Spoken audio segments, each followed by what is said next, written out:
We saw improvement across all our indexes, crimes against persons, crimes against property, even though we have the statewide trend in crimes against property was an 11% increase.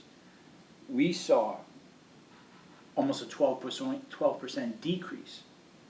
So all our indexes across the board are down except crimes against society. Crimes against society, which mostly comprise of gambling, narcotics, weapons violations. We saw almost like a 12% increase on that, and we can contribute that to self-initiated activity where we're making so many narcotic arrests, because the Connecticut data report, this Crime in Connecticut report, is comprised of the NIBRS, National Incident-Based Reporting System, reported yearly to the FBI. So the state of Connecticut then takes that data. So not only does it report incidents, it reports our arrests. So almost 2/3 of crimes against society in the city of Norwalk are comprised of narcotics and weapons violations. And mostly that is all self-initiated arrest by our special service division, especially with the smoke shops and stuff. So yes, we can compare to other jurisdictions on a yearly basis, but I'm looking at our efforts here within the city. Right. We're seeing decreases from 2022, and it's something that's a positive trend, and that we hopefully are continue to move in that direction. What's the secret sauce? The secret sauce, usually there is no secret sauce. It's a mix of society, reasons, different variables that occur in society in regards to socioeconomic reasons, enforcement, attitudes towards crimes, partnerships within the community with the police department. So I can't really pinpoint one thing, but I can say in 2022, we ended the year with just less than 3,000 car stops. We're ending 2024, we're sitting here right now on November 1st, 2024, with just shy of 11,000 car stops. So we have a lot of proactivity occurring here in the city of Norwalk with motor vehicle activity through our traffic unit. That could be a contributing factor, because when there's a lot of officers out there pulling over people for motor vehicle violations, it could deter future crimes. You know, they see an officer pull to the side of the road with someone pulled over with the lights and the sirens on. So that could act as a deterrent effect.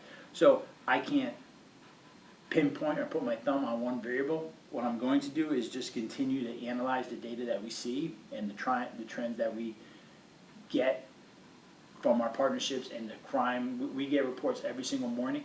I get a report every single morning that's distributed to every single officer in the police department about what occurred the next day, all our major crimes, the incidents. We analyze that. We're continually adjusting our efforts to respond to that. It's not only just based on the data, it's based on what people are calling us about.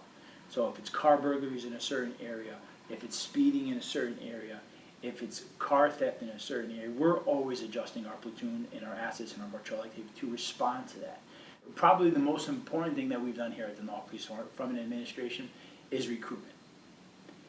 We're up to 65 new officers in 2.5 years. As you know, in 2019, 2020, through a lot of reasons, we were down a lot of manpower. So where we stand today, we've been able to put 4 officers in our traffic unit. We've been able to staff community policing again. We've been able to increase school resource officers. Our patrol division is fully staffed. We've been able to put officers back in the special services division, which is contributing to a lot of the increase in self-initiated arrests for narcotics and gambling. So I would say that's probably one of the largest factors, because manpower, your workforce, having the numbers there is necessary. Once you have the numbers, analyzing the trends in the data to say, okay, let's deploy them over there. The traffic unit is doing incredible work in the city. We're tracking, hopefully, lower car accidents. The enforcement has really, I think it's quadrupled. We've gone from 3,000 car stops to almost 11,000 car stops in 2 years. So their efforts are contributing. the efforts of the Special Services Division in initiating investigations on the smoke shops, the vape shops, weapons, other organized crime, other, I should say, like narcotics crimes, where they're continually developing cases and bringing those to closure, to arrest and stuff like that. So it is, if there's one thing that I can pinpoint is our recruitment. And our training is that we have been fortunate enough to fully staff the proper divisions that are probably lending to some of these crime trends. On the, overall, in the state, the big issue seems to be crimes against property. Yeah. What is that about?